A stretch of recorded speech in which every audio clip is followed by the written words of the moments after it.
Hey everyone, happy Wednesday. I wanted to share with you a lesson plan that is really going to get a little interesting. So, full disclosure, I planned on discussing astronomical developments and research and history that comes with a few of the civilizations from Africa.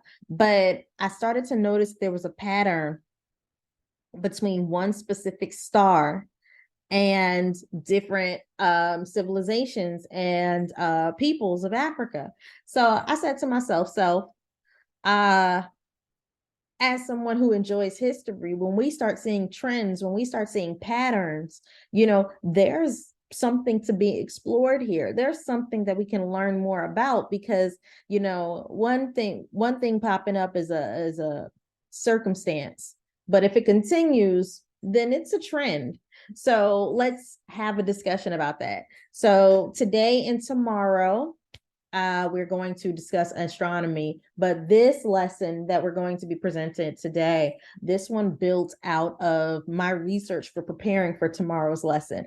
And it was too interesting to not share. So I hope that everyone is able to enjoy it and really just connect the dots too, because I caught some stuff and I know you guys will as well. So our lesson today is the Sirius Star in ancient Africa.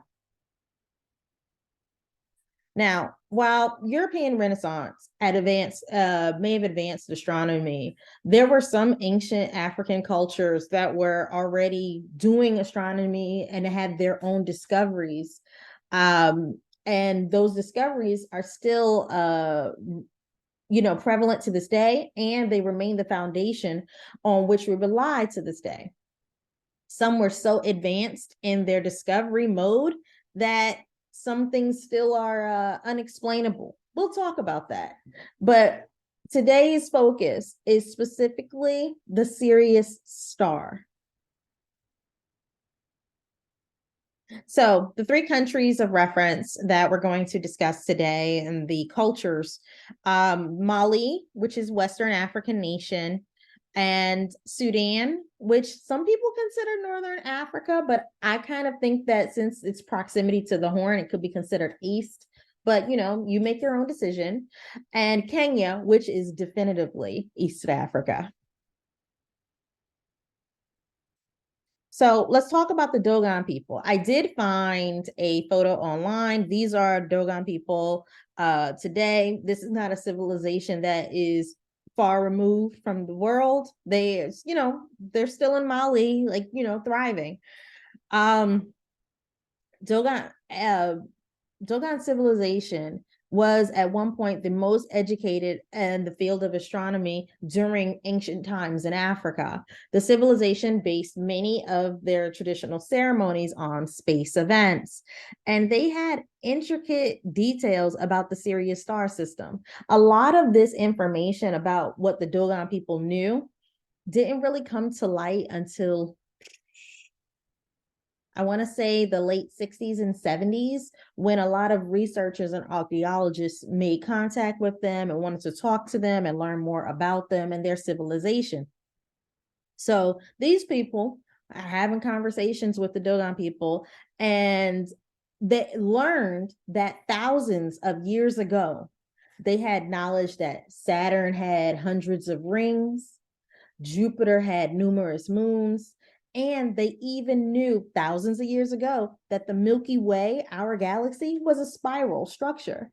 And they also had very intricate knowledge of the Sirius star system, which can so intricate that it can only be detected by telescope, and it has to be a very powerful telescope. So these people in this community where people may not have been interacting with, not have had contact with, they know all of these details. So the researchers are like, what? Now, here, this is the Sirius star system. You can see that the arrow is specifically pointing to Sirius. And just background information, it is the brightest star in the sky, the Sirius star. And it's 8.611 light years away from Earth. So it is a ways away, and it is burning bright. Now, remember how I said that only powerful telescopes could view the Sirius star and the system that it's in? The Dogon people did not have that, especially thousands of years ago. Now, this is where it gets interesting.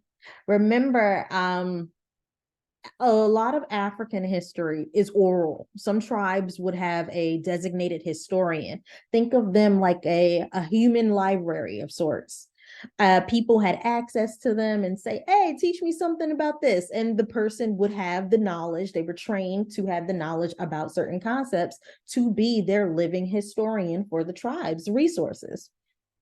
Now, the historians in the 70s, the researchers of the 70s who made contact with the Dogon people, they said they learned from these historians that the Dogon people claimed to have extraterrestrial visitors from the Sirius Star system thousands of years ago who gave them all of this knowledge. And they not only learned about the things that we mentioned on the previous slide with Saturn's rings and Jupiter's moons and the Milky Way being a spiral, but they knew the star was made from Sagala, and they knew about the fact that there was a dwarf star near the Sirius star, and they knew it took 50 years to orbit on its axis rotation. And they also knew that there was another star near Sirius and a nearby planet as well. Again, all things that you cannot see without a very specific and very good, powerful telescope. So, and then the Dogon people, they just had this knowledge and they just passed down this information from generation to generation. And what's so interesting is that a lot of their holidays and cultural significance to this community are aligned with important dates as far as the Sirius star goes. So it's some people have differing opinions about what's true or not, but they had the information. So we don't know, but they knew. And they knew how much the Sirius star weighed. They knew that they knew the mass. They knew so much. So you kind of want to be skeptical, but at the same time, we don't know. Now, switching gears, let's move to Sudan. Let's talk about the Kingdom of Kush. It was located in Central Sudan and lasted from 1000 BC to 2000 AD. Kush, like many other kingdoms, it was an advanced civilization. They had many languages as well as many scientific advancements. Now, when people think of pyramids, a lot of times people just think of ancient Egypt and King Tut and all of that. And I do that too. It wasn't until I did the research for this specific assignment that I learned that Kush had also had pyramids. And they used their expansive mathematical knowledge to build them, just like the Egyptians did.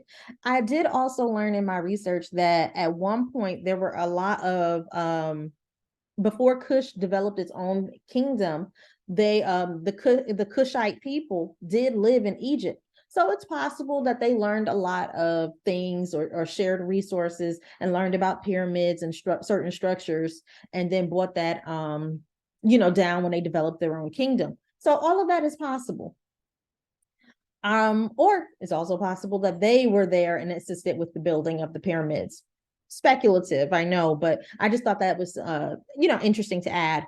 Now, the capital of Kush was the city called Miro, and it sits on the Nile River. So it was a big trading post, and people used to always come there and say, oh yeah, we want to trade with the Kingdom of Kush. And, Kush had a lot of things going on. It was one of the places to be. And also, because Miro was a big trading area, the pyramids are also within that region. Now, archaeologists to this day are still exploring these pyramids because a lot of information doesn't exist on them in the way that there's a lot of information on the Egyptian pyramids. But one thing that archaeologists found was that every entrance of each pyramid is facing the rising direction of the Sirius Star. So this is the part where I said to myself, huh, okay. Every pyramid, every single pyramid is facing the direction of the star. Again, there's not a lot of resources for them to figure out why. There's not a lot of information on these Kushite pyramids, but they thought that that was really interesting to note in a lot of the journals that I read. Now, one thing that we should definitely, that was a slide that was out of place. Sorry, y'all. One area that we wanted to discuss was Kenya. Kenya was an Eastern African country, and I wanted to talk about Namoratunga. In 1978, we saw two archaeologists, and it's so interesting. Also in the 70s, also we're seeing a lot of archaeologists do excavation trips around Africa to learn more about the civilizations. Two archaeologists were doing research in Kenya and came across Namoratunga. And it is large, rock site where there were a lot of graves. There were graves. So it was a cemetery, but it was also massive stones, standing stones. And these researchers looked at it and were like, oh, some of these pillars had markings on them. So that, I think all of these are graves. But then they realized that some of the pillars did not. Some of the stones didn't have writing on them at all. So they learned the ones that did not have writing on them were used to help map out constellations and build a calendar. Important to note that Namoratunga is, like mentioned, in Kenya, and it means stone people in the language of the local Turkana tribe. And these structures date back to 300 BC. So they've been here for a while. And some of, like we mentioned, some of them have markings on them, and some of them were graves, and some of them were not.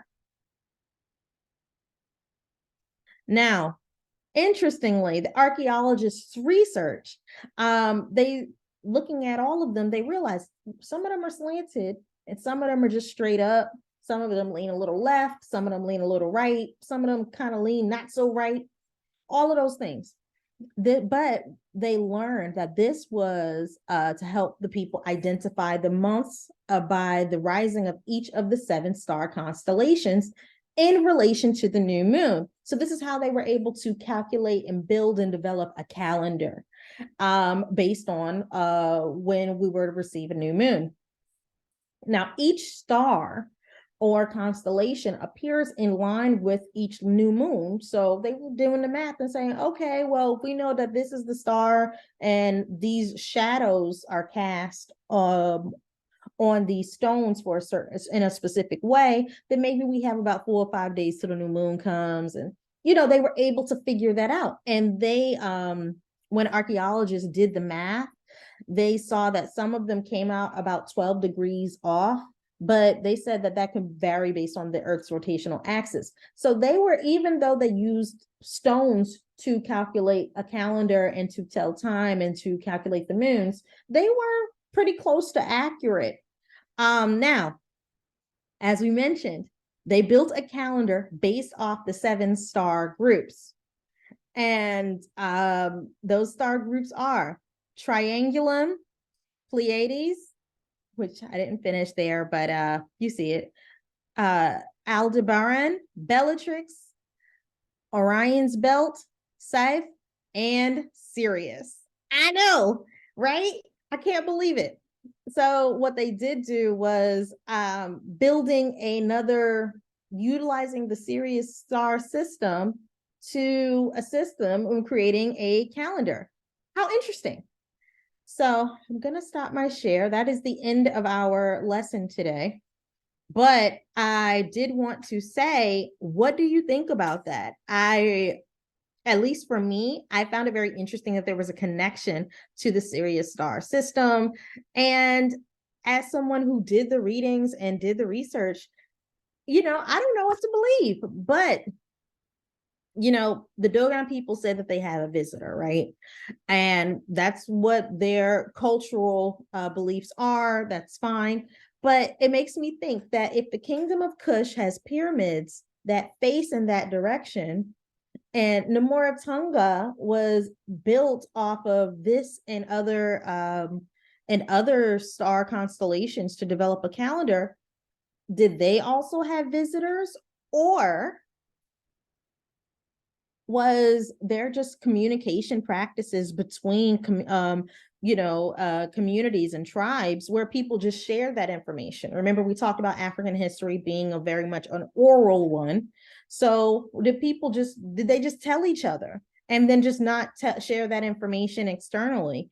Either could be possible. We'll never know. There's a lot of history that is lost because a lot of these places have been so untouched and under researched for such a long time. But it's really interesting to think that even going from Mali to Sudan to Kenya, all of these places do have this connection to the Sirius Star and the Sirius Star constellation.